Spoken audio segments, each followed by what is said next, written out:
Hello दोस्तों, आप सबका मेरे चैनल पे स्वागत है। और आज मैं सबको एक बहुत मज़ेदार स्टोरी सुनाने वाला हूँ। मोटिवेशनल स्टोरी है। जैसा कि आप इस चैनल का नाम सुन के थोड़ा चौंक रहे होंगे कि ये चैनल का नाम है बकवास और गपशप व्लॉग, लेकिन इसमें सब तरह की बातें होंगी। इसमें आपको मोटिवेशनल चीज़ भी मिलेंगी, आपको कॉमेडी भी मिलेगा, आपको कुछ जानकारी भी मिलेंगी। बकवास से मेरा मतलब है बातचीत होती रहेंगी। और मैं मोटिवेशनल स्टोरी बताने से पहले आपको बताता हूँ कि इस चैनल का नाम मैंने बकवास क्यों रखा। क्योंकि सभी लोग आपस में बातचीत करते रहते हैं, पूरे दिन लॉकडाउन का समय चल रहा है, आपस में बातचीत करने को ही हम लोग कहते हैं बकवास कर रहे हैं या गपशप कर रहे हैं, इधर उधर की बातें कर रहे हैं, कुछ ना कुछ जिक्र चलता ही रहता है। तो इसलिए मैंने थोड़ा यूनिक नाम सोच रहा था चैनल के लिए। तो उसमें मुझे ये अच्छा लगा कि बकवास नाम रखा जाए चैनल का, जिससे कि चैनल जल्दी से सर्च करने में भी आ जाएगा। और बकवास मीन्स इसमें सब लोग हम आपस में अपनी अपनी बातें करेंगे, तो किसी को किसी दूसरे की बातें हमेशा बकवास लगती हैं, अपनी बातें अच्छी लगती हैं, तो दूसरे की बातों को बकवास मानकर या बकवासबाजी करके हम एक दूसरे का टाइम पास कर सकते हैं और कुछ जो अपनी जानकारियां हैं उनको एक दूसरे से शेयर कर सकते हैं। और यूट्यूब चैनल के लिए यह है कि हम एक दूसरे को ग्रोथ करवाएंगे, सब लोग दोस्त बनाएंगे, एक दूसरे को दोस्त बनाएंगे, सब्सक्राइब करेंगे, एक दूसरे को लाइक करेंगे, शेयर करेंगे।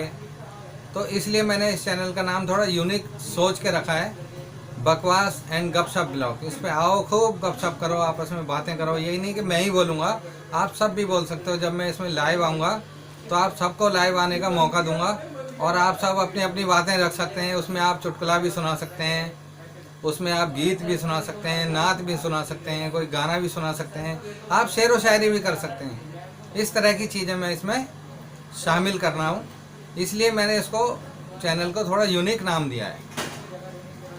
अब मैं आपको आज एक मोटिवेशनल बात बता रहा हूँ कि हम सब लोगों के जो विचार होते हैं, थॉट्स होते हैं, जो हम लोगों की सोच होती है, वो हमेशा पॉजिटिव होनी चाहिए। अक्सर लोग पॉजिटिव रहने वाले लोग हमेशा खुश रहते हैं, और जो लोग पॉजिटिव नहीं रहते हैं वो हमेशा किसी न किसी बातों में उलझे रहते हैं। इसी बात के ऊपर मैंने एक बुक पढ़ी थी। बुक पढ़ने का मुझे बहुत शौक़ है।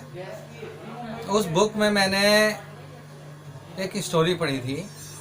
बुक में बहुत सारी चीज़ें हैं, मैं एक एक करके आपको अलग अलग वीडियो में बताता रहूँगा। उस बुक में मैंने एक स्टोरी पढ़ी थी, विचारों का नियम क्रांति। जो थॉट्स होती हैं वो हम आपस में किस तरह से एक दूसरे की थॉट्स से भी इफ़ेक्ट करते हैं। अगर मेरी कुछ सोच है, मेरे पड़ोसी की कुछ सोच है, मेरे दोस्त की कुछ और सोच है, और जिनको हम आपस में एक दूसरे को जानते भी नहीं हैं, उन लोगों की कुछ अलग अलग थॉट्स हैं, वो थॉट्स भी हमें आपस में मतलब इफ़ेक्ट करती हैं एक दूसरे को।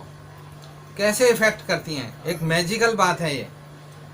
आपको विश्वास करना पड़ेगा कि एक दूसरे की थॉट्स आपस में कैसे मैजिक की तरह काम करती हैं। जिसको हम एक दूसरे को जानते भी नहीं हैं, वो थॉट्स भी हमारे लिए कैसे पॉजिटिव हो सकती हैं। स्टोरी शुरू करता हूँ मैं, बात लंबी हो जाएगी, वीडियो बड़ा हो जाएगा, इसलिए शॉर्टकट में अब मैं निपटा रहा हूँ कि एक शहर में एक सेठ रहता था। बहुत पैसे वाले सेठ था, अमीर था। तो उसके पास धीरे धीरे पैसा बढ़ता गया, तो उसने अपने पैसे को, धन को हीरे में कन्वर्ट किया। हीरे लिए उसने बहुत सारे, और उन हीरों को वो बहुत संभाल कर रखता था। और उन हीरों को संभाल कर रखता था, वो कभी इस अलमारी में रखता था, कभी उस अलमारी में रखता था। रात भर उसे नींद नहीं आती थी।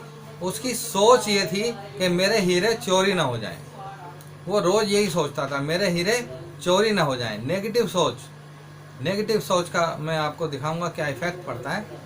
वो हमेशा सोचता था मेरे हीरे चोरी ना हो जाएं। तो उसने एक बहुत बढ़िया तिजोरी बनवाई, उस पर लॉक लगाया, और उस पर लॉक लगा के, ये थोड़ी सी डिस्टरबेंस आ रही है, बाहर कोई गाड़ी स्टार्ट कर रहा है। तो उसने अपनी तिजोरी में एक लॉक लगवाया, बढ़िया सी तिजोरी बना के लॉक लगवाया बढ़िया। इसी डर से कि मेरा जो हीरे का सामान है, हीरे हैं, वो चोरी ना हो जाएं। और रोज़ वो यही सोचता था, नेगेटिव सोच, हीरे चोरी ना हो जाएं। तो हमारा जो माइंड है ना, वो ना वर्ड को नहीं समझता है, बहुत कम समझता है। हीरे चोरी ना हो जाएं, तो उसके दिमाग में ये मैसेज जा रहा था कि हीरे चोरी हो जाएं। ये नेगेटिव सोच होती है ना लोगों की। तो उसको ये नहीं बोलना चाहिए था, लेकिन खैर वो उसकी सोच थी। उसे ये बोलना चाहिए था कि मेरे हीरे सेफ कैसे रहेंगे, मेरे हीरों को मैं संभाल कर कैसे रख पाऊंगा। ऐसा नहीं सोचा उसने। उसने सोचा कि मेरे हीरे चोरी ना हो जाएं। उसी शहर में दूसरी जगह, जिसको वो जानता भी नहीं था, कोई एक ऐसा चोर था जो छोटी मोटी चोरियां करता था। वो चोर सोचने लगा, अचानक उसको भी एक थॉट आया कि छोटी मोटी चोरियां करते करते मुझे बहुत दिन हो गए, और कोई एक बहुत बड़ी चोरी करूं, ऐसी चोरी करूं जिससे अखबार में मेरा नाम आए। मतलब मैं नामी ग्रामी चोर बन जाऊं, बड़ा चोर बन जाऊं, और कोई बहुत बड़ा जो है ऐसा चोरी करूं सामान जिससे कि पूरी दुनिया में मेरा नाम हो जाए। अब वो चोर अलग सोच रहा है, सेठ जी अपने अलग सोच रहे हैं। वहीं पर एक उसी एरिया का जो थाना था, वहाँ पर एक इंस्पेक्टर था। वो ये सोच रहा था कि बहुत दिन से मैंने छोटे मोटे चोर पकड़े हैं, कोई ऐसा कोई ऐसा बड़ा चोर पकड़ूं जो मेरी तरक्की हो जाए, मेरे 2 स्टार से 3 स्टार बन जाए, मेरी भी तरक्की हो जाए। तो उसकी सोच ये थी। वो भी अलग है, इन तीनों का आपस में कोई कनेक्शन नहीं है। चौथी सोच, जो सेठ जी की वाइफ हैं, सेठ जी की वाइफ है, वो बहुत दिन से मायके जाना चाह रही थी। सेठ जी उनको मायके नहीं भेज रहे थे।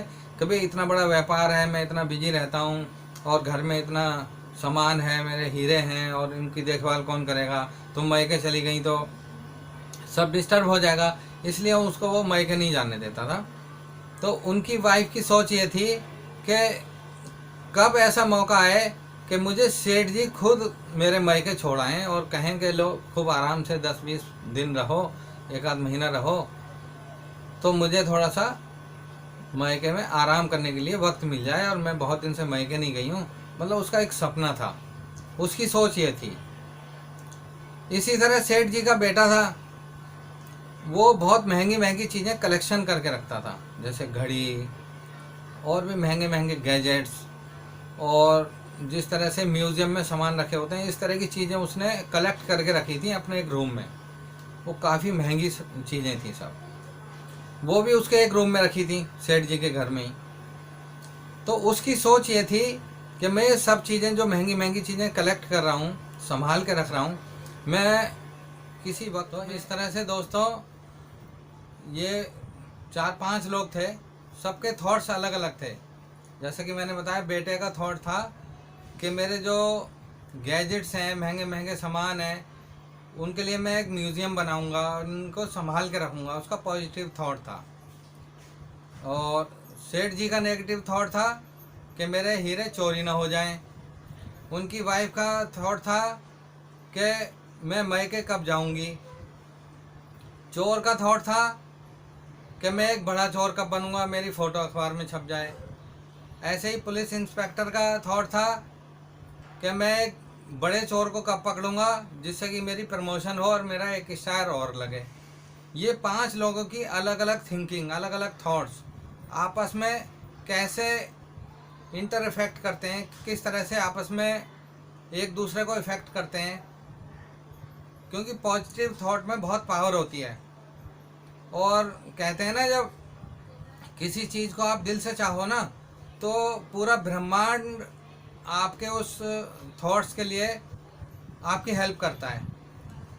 एक मूवी है शाहरुख खान की, उसमें एक डायलॉग है कि अगर आप किसी चीज़ को शिद्दत से चाहो तो पूरी कायनात आपको उसके लिए हेल्प करती है। पूरा डायलॉग मुझे याद नहीं है, लेकिन इस तरह से है, आप समझ रहे होंगे। तो इसलिए हमेशा अपने थॉट्स को पॉजिटिव रखना चाहिए। अब इस कहानी का मोड़ देखिए आप। वो चोर क्या करता है, चोरी करने के लिए अपना टारगेट ढूंढ रहा था, और वो गलियों में घर सेलेक्ट कर रहा था।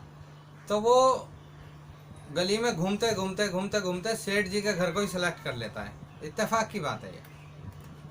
और वो अपने मन में ये सोच लेता है कि मुझे इस घर में चोरी करनी है, और वो 2-4 दिन मौका देख के सेठ जी के घर में रात को एक दिन चोरी करने के लिए घुस जाता है। और घुस जाता है तो जैसे कि उसके थॉट्स थे कि बड़ी चोरी करनी है, सीधा ही वो सेठ जी के रूम में जाता है और उस तिजोरी पे पहुंचता है और तिजोरी को किसी तरह से खोलता है, तोड़ता है और हीरे चोरी कर लेता है। और उसी रूम के बराबर में उसके बेटे का रूम था, जहाँ की और भी कीमती सामान रखे थे, जो गैजेट्स रखे थे, जो म्यूज़ियम बनाने के लिए उसके बेटे ने रखे थे। लेकिन उसकी थॉट्स ये थी पॉजिटिव कि मैं इनको संभाल के रखूँगा, आने वाली पीढ़ियों को, लोगों को दिखाने के लिए एक म्यूज़ियम बनाऊँगा। तो उस तरफ उसका ध्यान भी नहीं जाता और सेठ जी के हीरे चोरी करके चला जाता है चोर। जब चोरी कर लेता है तो सुबह सेठ जी की आँख खुलती है तो देखता है तिजोरी खुली पड़ी है और हीरे चोरी हो गए। तो पुलिस में रिपोर्ट लिखाने जाते हैं। तो वो केस, सेठ जी का केस उसी थानेदार को मिलता है, उसी इंस्पेक्टर को मिलता है जिसकी थॉट थी बड़ा चोर पकड़ने की। और वो चोर पकड़ने के लिए कोशिश करता है, मोहल्ले के आसपास के चोरों को धीरे धीरे करके टारगेट करता है और धीरे धीरे करके उस चोर तक पहुंच जाता है। उस चोर को पकड़ लेता है और उस चोर को पकड़ लेता है तो फिर मीडिया वाले आते हैं, उसके फ़ोटो खींचते हैं और उसको अखबार में छाप देते हैं। तो उस चोर की थॉट्स भी पूरी हो गई, है ना, उसकी भी इच्छा पूरी हो गई। उसका फ़ोटो अखबार में छप गया और उसने एक बड़ी चोरी की। सुर्खियों में अखबार की हेडलाइंस आई कि इस तरह से सेठ जी के यहाँ एक बहुत बड़ी चोरी हुई, इतने लाख के या इतने करोड़ के हीरे चोरी करने वाला फला फला चोर पकड़ा गया। उसकी भी थॉट्स पूरी हो गई। और जब उस चोर को पकड़ा उस इंस्पेक्टर ने तो उनकी भी प्रमोशन कर दी पुलिस वालों ने, उसकी प्रमोशन हो गई, उसको एक स्टार लग गया। उसकी भी सोच थी कि मेरा स्टार बढ़ जाए, उसकी भी थॉट पूरी हो गई। अब जब ये रिपोर्ट वगैरह हुई और ये केस जब कोर्ट में गया तो सेठ जी को रोज़ कोर्ट कचहरी के चक्कर काटने पड़ रहे हैं, आना जाना पड़ रहा है। तो सेठ जी ने खुद ही कहा अपनी वाइफ से कि आप ऐसा करो, आप मायके चली जाओ कुछ दिन के लिए, महीने 2 महीने के लिए, जब तक ये केस सुलझता है, और वहाँ जाके आराम से रहना। यहाँ पे अकेले रहते हो, मैं पूरा दिन इधर उधर बिजी रहता हूँ, आप मायके चली जाओ। तो उनकी वाइफ की भी थॉट पूरी हो गई और उनके बेटे की थॉट्स ऑटोमेटिकली पूरी हो गई कि उसके जो महंगे गैजेट्स थे वो बच गए, वो सुरक्षित रहे क्योंकि उसकी थॉट्स पॉजिटिव थी। तो इस तरह से इसमें जितने भी किरदार थे सब ने जो सोचा था वही हुआ। पूरा ब्रह्मांड ने उनकी हेल्प की उनकी थॉट्स पूरी करने में। तो आप जो भी सोचते हो उसे सोच समझ के सोचो, जो भी थॉट्स हैं आपके उनको पॉजिटिव रखो, थिंक पॉजिटिव, बी पॉजिटिव। जो भी सोचो अच्छा सोचो और अच्छा सोचो और अच्छा सोचो, अपने बारे में अच्छा सोचो, अपने बच्चों के बारे में अच्छा सोचो, फ्यूचर के बारे में अच्छा सोचो, अपने पड़ोसी के बारे में अच्छा सोचो, अपने रिश्तेदारों के बारे में अच्छा सोचो। और जब आप अच्छा सोचोगे तो चारों तरफ अच्छा ही अच्छा वातावरण होगा, अच्छे विचार होंगे। ये सब चीज़ आपको करनी है। और यहाँ आकर मैं अपनी कहानी को समाप्त करता हूँ और आप लोगों से रिक्वेस्ट करता हूँ कि अगर आपको ये कहानी पसंद आई हो तो आप मेरे चैनल को सब्सक्राइब कीजिए, लाइक कीजिए और शेयर कीजिए। और इसी तरह की मोटिवेशनल स्टोरी मैं आप लोगों के लिए लाता रहूँगा। आप मेरे चैनल पर सपोर्ट कीजिए। Thank you very much.